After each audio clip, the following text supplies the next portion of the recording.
السلام عليكم. لا تنسوا الاعجاب بالفيديو والاشتراك في القناة تشجيعا لنا لنستمر بنشر المزيد ان شاء الله. إن الحمد لله نحمده ونستعينه ونستغفره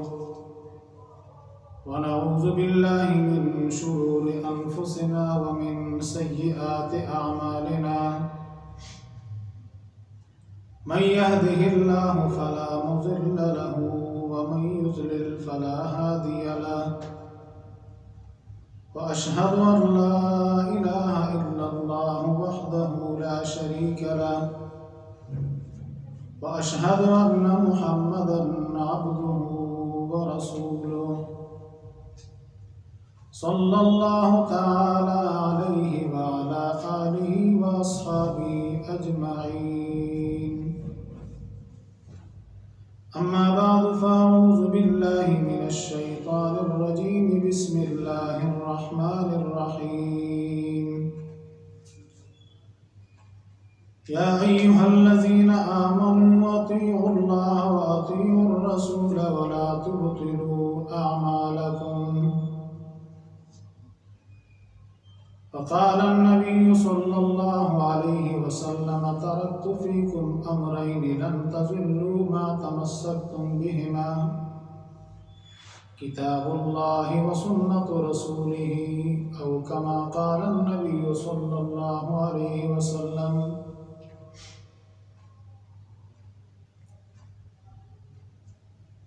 ترشی بیان کی تقلید بارہ کی یو څو خبرې هغه شوې وي چې دا یو داسې بیماری ده چې د دې د وجې نه د مؤمنانو مسلمانانو نه هغه اصل لار د قرآن او د سنت پاتې شوې ده او د هغې په ځای باندې خلکو هغه خبرې راوستې دي چې هغه دین نه و، قرآن نه و، حدیث نه و، او چې د چا څوک خوښ شوی دی د هغه پسې روان شوي دي. نو د مؤمنانو مسلمانانو د ذهن نه اړو دا خبره وتې ده چې د مسلمان لپاره اصل شی څه شی دی. اصل دین هغه قرآن او سنت د رسول الله دی صلی الله علیه وسلم، خو په تشریح او وضاحت د سلف صالحینو د صحابه او د تابعینو په طرز باندې چې د هغوی کوم وضاحت دی د ځان نه به بنده د قرآن د آیت مطلب هم نه وایي او د حدیث د رسول الله صلی الله علیه وسلم مطلب به هم د ځان نه وایي. هغه مطلب به راخلي چې کوم د سلف صالحینو نه منقول وي. تقلید یو باطل شی دی چې د دې په اسلام کې څه وجود د سره نشته دی. شاه ولی الله وی رحمه الله تعالی چې دا په څلورمه صدۍ کې پیدا شوی دی. د هغې نه مخکې د مسلمانانو طریقه دا وه چې هغوی به د عالم نه د مسلې تپوس کو او سره به یې دلیل هم غوښته چې دا خبره د رسول الله صلی الله علیه وسلم نه ثابته ده او که نه. خو د څلورمې صدۍ نه وروستو خلکو کې دا بدعت عام شو. چا ځان دپاره یو عالم مقرر کړ چا بل چې زه به د ده ټولې خبرې منم او د بل چا به نه منم او معیار د دې دپاره صرف هغه یو شخصیت وګرځو چې بس د ده نه نقل وي. بیا د هغې نه پس خبره دې حد ته ورسېده چې داسې ویناګانې وشوې چې حق خو د دې فلانکي عالم سره دی خو زه د دې یو امام مقلد یم، د دې یو عالم مقلد یم، ده پسې به روان یم بس او د ده خبره منل اوس په ما ځکه ضروري دي چې ما د ځان دپاره دې مقتدا ګرځولی دی. نو دا خبره په اسلام کې د سره جایز نه ده چې امتي دي بنده د ځان دپاره مقرر کړي او بس دا به د هرې خبرې پسې دي ځي. په دې څه دلیل نه نو د دې خبرې د ثابتولو دپاره هغه خلک چې هغوی ځان ته مقلدین وایي څه شبهات پیش کوي، نوم به د دلایلو ورکوي. نننی بیان زموږ موضوع هغه شبهات دي د مقلدینو چې د تقلید د اثبات دپاره پیش کوي په نوم د دلایلو باندې، نو د هغې ګڼ شبهات دي، خو چې څومره پورې زمانه ممکنه وه د ننني بیان کې، نو زه به هغې پورې ووایم. یوه شبهه د هغوی دا ده چې هغوی وایي اتباع او تقلید یو شی دی، نو چې هر کله اتباع جایز او واجب ده، نو تقلید هم جایز دی او تقلید هم واجب دی. بیا نو د دې جواب دا دی چې په دې کې لغتاً اصطلاحاً فرق دی. لغت کې د تقلید معنا ده، اصل لغوي معنا د تقلید د یو څاروي پړي ته، د یو څاروي غاړې ته پړی اچول، او که انسان ته نسبت وشي نو هم د بل غاړې ته یو شی اچول دي، یا هار اچول یا بل یو شی اچول، که پړی ورته اچوي که هار ورته اچوي. د لغت معنا په لغت کې د تقلید دا معنا ده، او د اتباع معنا په لغت کې هغه ده الاکتفاء باثر احد، د چا د نقش قدم پسې تلل. نو لغت کې هم د تقلید او د اتباع په معنا کې فرق دی. اصطلاحي فرق حافظ ابن عبدالبر رحمه الله ذکر کړی دی په خپل کتاب جامع بیان العلم و فضله کې. هغه وایي د تقلید معنا لغوي هغه څه دی، معنا اصطلاحي وایي التقلید معناه في الشرع الرجوع الى قول لا حجة لقائله عليه، وهذا ممنوع منه في الشرع، هذا ممنوع منه في الشريعة. وی تقلید په شریعت کې د یو داسې انسان وینا ته رجوع کول دي چې د وینا کوونکي سره په خپله وینا دلیل نه وي. وی شریعت کې دا خبره منع ده چې هغه سره دلیل نشته ته ورپسې ولېږي.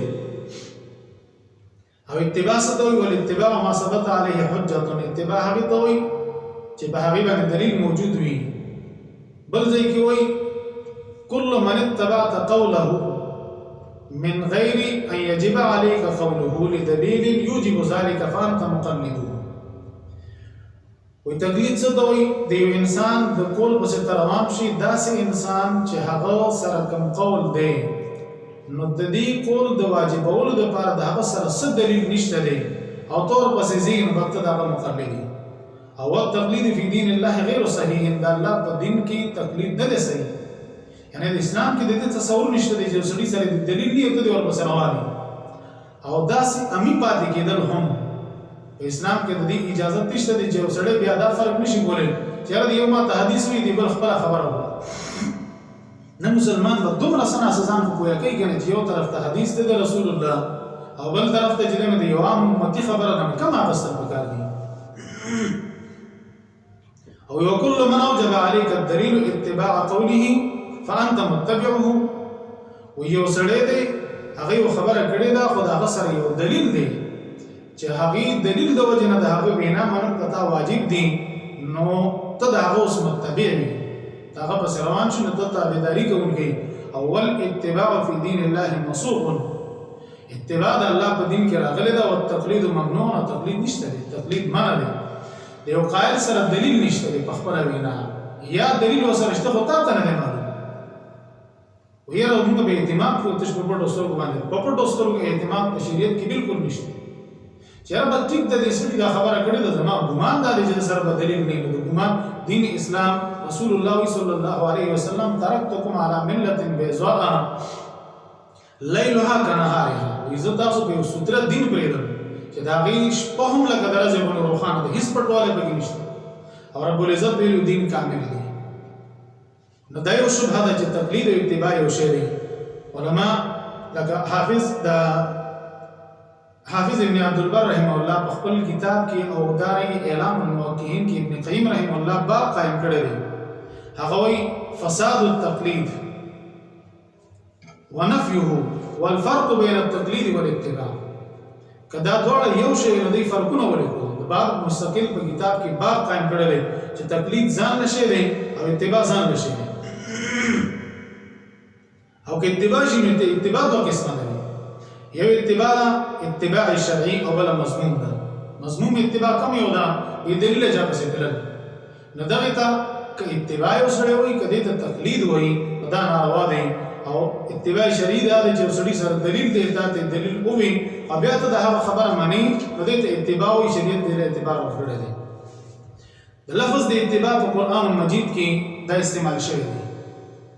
او د څه لپاره استعمال شوی دی چې رب العزت فرمایي واتبعوا ما انزل الیکم من ربکم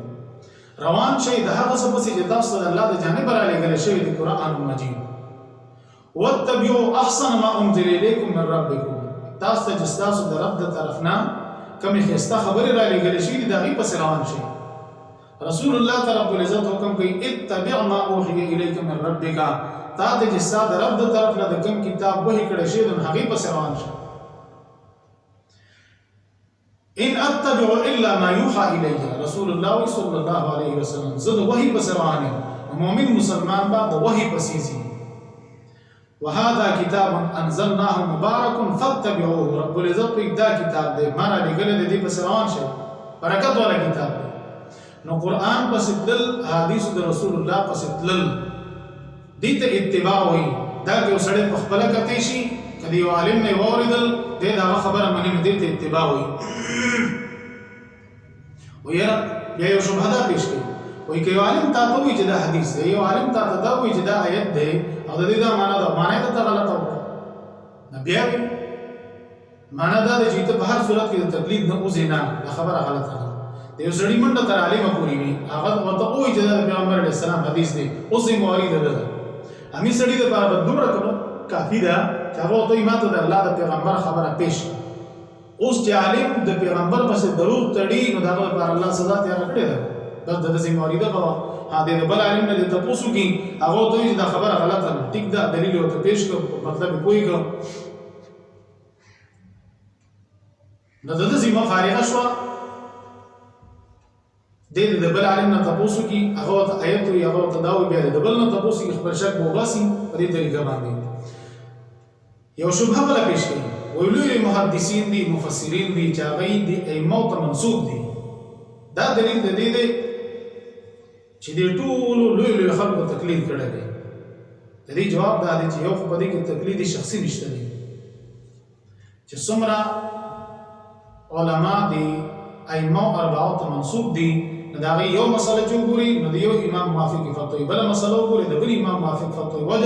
وجه دا د جاغت په یو مسله کې یو دلیل خختار شوی دی بل کې بل دلیل وته مضبوط ښکار شوی دی هغه د دلیل په بنیاد بنا کړی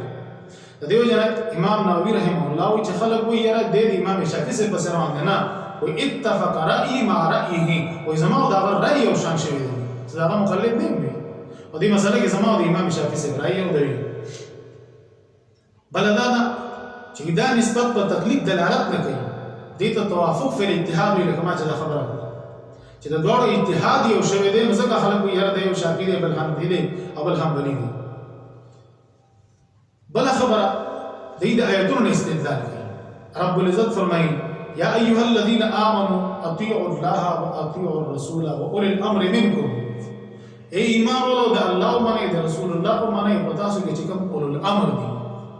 اولو الامر معنا د حکم خواندان دین سوق مراد دي دین عالمان مراد دي وې د علماء په څیر دا دلیل دی په دې کې چې مسلمانانو له پکار دي چې علماء خبره مانی نو د دې یو جواب خدا دی چې د دین علماء مراد دي نو الزامي جواب خدا دی چې د دین علماء مراد دي تاسو د علماء ولې نه مانی هم هغه امامان امام ابو حنیفه امام شافعي امام احمد بن حنبل تصلور وړو اقوال موجود دي امام ابو حنیفه رحمه الله قول شرح القرآن د پنځبیر رحمه الله په خپل کتاب ضیاء النور کې ذکر کړی دی چې لا يحل لاحد ان يقول بقولي حتى يعلم من اين قلت دا سمور الفاظ دي لا ينبغي لاحد ان يفتي بقولي حتى يعلم من اين قلت یو انسان لدی هلال جزمات قول باندې فتور کی څو پورې چې ته زما دلیل نه معلوم شي او زما تقلید وکوي امام احمد بن حنبل هم ویلو چې لا تقلد الاوزاعيه امام اوزاعي تقلید مکو غنو علماء نو میراث فلان کی تقلید مکو فلان کی تقلید مکو یو په دې ائمه اربعو کې یو امام نه دی چې ما په سراشه نبي را مقلدین تقلید ولي کوي چې هر کله دې آیت دا معلومه شو چې د اولو الامر معنی نو هر یو اولو الامر دا ویلي دي چې بای تقلید مه کوئ او تقلید جهالت دی او تقلید چې دی یو تیاره ده او دوی ګمراهي خوره کړې ده. دویم دا دی که چېرته څوک وایي چې یاره امامانو ویلي دي کومو خلکو چې د تقلید وینا کړې ده ټول مقلدین دي نو یو مقلد دی یو د بل مقلد مانی. ابن باز رحمه الله یو ډېره ناشنا جمله ده وایي ډېر تعجب دی په مقلد ویل الرسول اتبعوه ولا الامام قلدوه وایي دی نه د پیغمبر ومنله نه یې د خپل امام تقلید وکړه ولكن يقلد فعجبت لمقلد ان يقلد مقلدا وډېر تعجب دی په مقلد چې د مقلد تقلید کوي. مقلد ځان ته ړوند وایي زه نه پوهېږم نو یو ړوند لګي د بل ړوند لاس نیسي یاره به زه به د ده خبره منم. نو ائمو اربعو کې یو امام نه دی ویلي چې تقلید ضروري دی. بل آیت بیا دا پیش کړي چې الله رب العزت فرمایي واتبع سبیل من اناب الی روان شه د هغه چا د لارې پسې چې ما ته راګرځېدلي دي نو د دې وایي د امام د ائمو د لارې پسې تلل پکار دي. نو د امام ابو حنیفه لار کمې وه د امام شافعي صاحب لار کمه وه د دې ټولو لار هغه دا وه چې قرآن او سنت وګوره فتوا پرې ورکړه. د یو لار د تقلید نه وه نه امام صاحب مقلد و د امام صاحب لار مقلد نه و.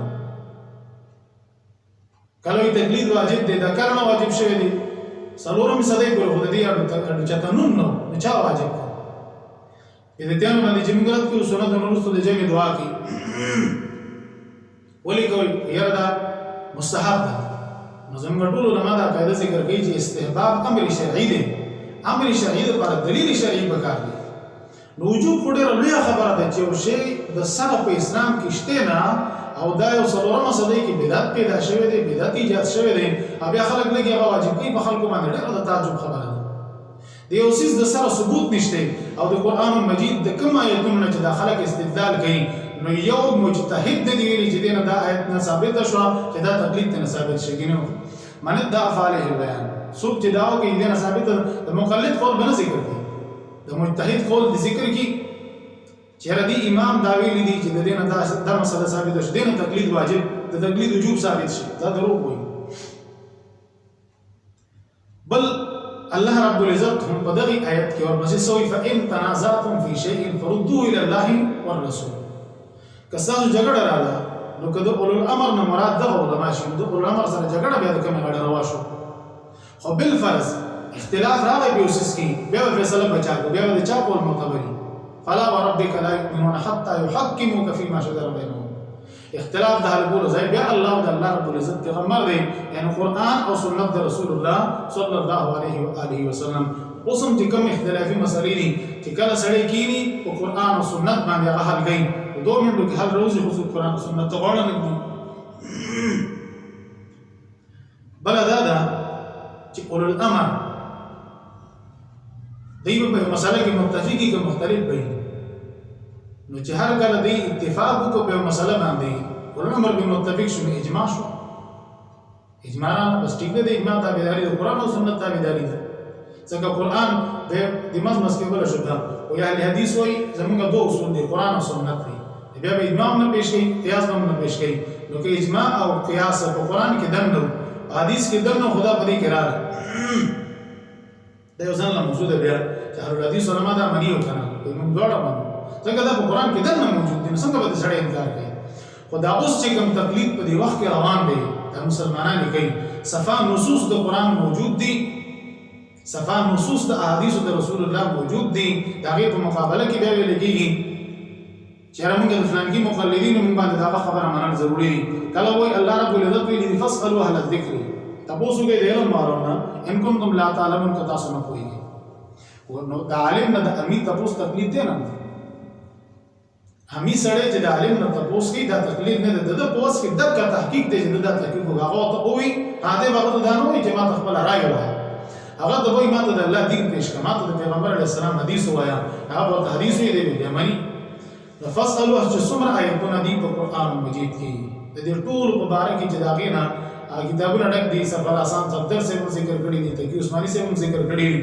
خو چاته هیڅ چا پکې دا یو دلیل نه دی پیش کړی د یو مجتهد قول نه دی ذکر کړی چې هغه د دین اتحاد کړي نو وروسته مقلدین لږ دي اتحاد کوي هغه په خپل یو طرف ته رد کوي په دې باندې چې موږ مقلدین اتحاد نه کوو ځکه د اتحاد دروازه په امام یوسف باندې ده او بل طرف ته به خبره د تقلید رااله د متحدینو نه نقل نشته دی بیا یاره دې ته معلومه شو دې ته معلومه شو بیا باغې د تیرت ولیکي چې هغه د کوم دی نه معلومه ده صفات تحریف کوي په قران کې وقالوا لو كنا نسمع او نعقل ارما هم دې موږ یا مقلدین او یا چې متحدین دا نه د پوس په کار دی سره مې صدې چې کوم مسلمانان تیر مخکې تیر شي دي څه دی خیر د داوی په اړه کې بیا خو دغه ساری او عباسی او خپل استدلال وکړي نه نیکان خلق صالح صالحین چې کوم متحدین دغه تشریح ته قتل وکړ دي ترستانه خلق له اعتبار نشته دي یو شبهه نه ده چې سړی په یو راخلی ور کوي به دې لپاره مستقل ټیم وکړ دی یو موقع باندې ان شاء الله دا ټول شبهات د زړه راوندونه او بیا دغه لپاره مستقل ټیم مقرر کوم دی باره کو سنن صرف کدا تقلید یو خشه دی واجب دی که خشه وي کنه علماء به زم نه بدی به نه ویل دا خبره ما مخکې کړې و صرف نن یو دو اقوال د علماء ذکر کوم یو ابن قیم رحمه الله چې مقلد علماء میں سے نہیں دا د اردو کتاب دا په قول نقل کړی دی دا اعلام الموقعین کې شته جاوی مقلد د علماء په صف کې نه دی بل دا مقلد د الله رب العزت نافرمان دی ابن قیم رحمه الله او بل مقلد په فتنه کې پروت دی او مقلد په یقین باندې نه دی تقلید یو باطل او مضمون شی دی علامه آلوسی وایي نو که ښه شی وي چې واجب وي نو واجب ته خلک جهالت څنګه وایي واجب ته دک علما باطل څنګه وایي زمخشري وایي تقلید گمراهي کې ما هي دا د گمراهي مور دی او علامه آلوسی وایي تقلید گمراهي کا باب ہے دا عالم دا غي د الفاظو ترجمانی کړی دا شیخ افضل صاحب په خپل کتاب کې ګڼ اقوال ذکر کړي دي او دا غي اصل کتابونو کې دا موجود دي علامه آلوسی رحمه الله دا خبره کړې ده او تقلید شاه ولی الله سے وی په اسباب د تعریف کې ده او تر دې پورې د شاه ولی الله رحمه الله یو کتاب تفهیمات الهیه کې ذکر کړی دي وې زه علیکم د دې خبره په کفر د هغه سړی چې هغه ته د الله کتاب او رسول د رسول الله حدیث او رسول او بیا دې یو کس ځان د لپاره خاص کړی د امت کې چې قرآن او حدیث وراله خو زه به دې کس ته ګورم وي دا د کفر دا انسان د الله او پیغمبر نه برکه چې د الله او پیغمبر خبرې بتلی نو تقلید یو گمراهی ده تقلید یو تور تیار ده یو بیکار شی دی د سستیا یو نخښه ده چې خلک په سستیا کې واقع کړي دي یاره موږ په قرآن او سنت نشو پوهېدی او موږ دا کوو موږ دا کوو بس د هغه مشرانو پسې بزو دې دور کې چې ډېر نوي نوي مسایل راځي او د هغې حل دپاره بس مشرانو چې قواعد ذکر کړي دي هغه قواعد ټول قرآن او سنت کې دي کم چې هغې طرف ته منسوب دي نو څه غلط دي او څه چې د هغې ته نسبت صحیح نه دی اصل دین نو سره د قرآن او سنت په شکل کې موجود دی پکار دا دی چې مؤمنان مسلمانان ټول هغې ته رجوع کړي او د لوی بیمارۍ د تقلید نه د ځان بچ کړي الله دې زموږ د ټولو حفاظت وکړي الله دې زموږ د آینده نسل د دې مرض نه حفاظت وکړي موجوده مسلمانانو کې چې دا مرض کوم طرف نه خور شوی دی الله رب العزت دا مرض د ټولو نه لرې کړي واخر دعوانا الحمد لله رب العالمین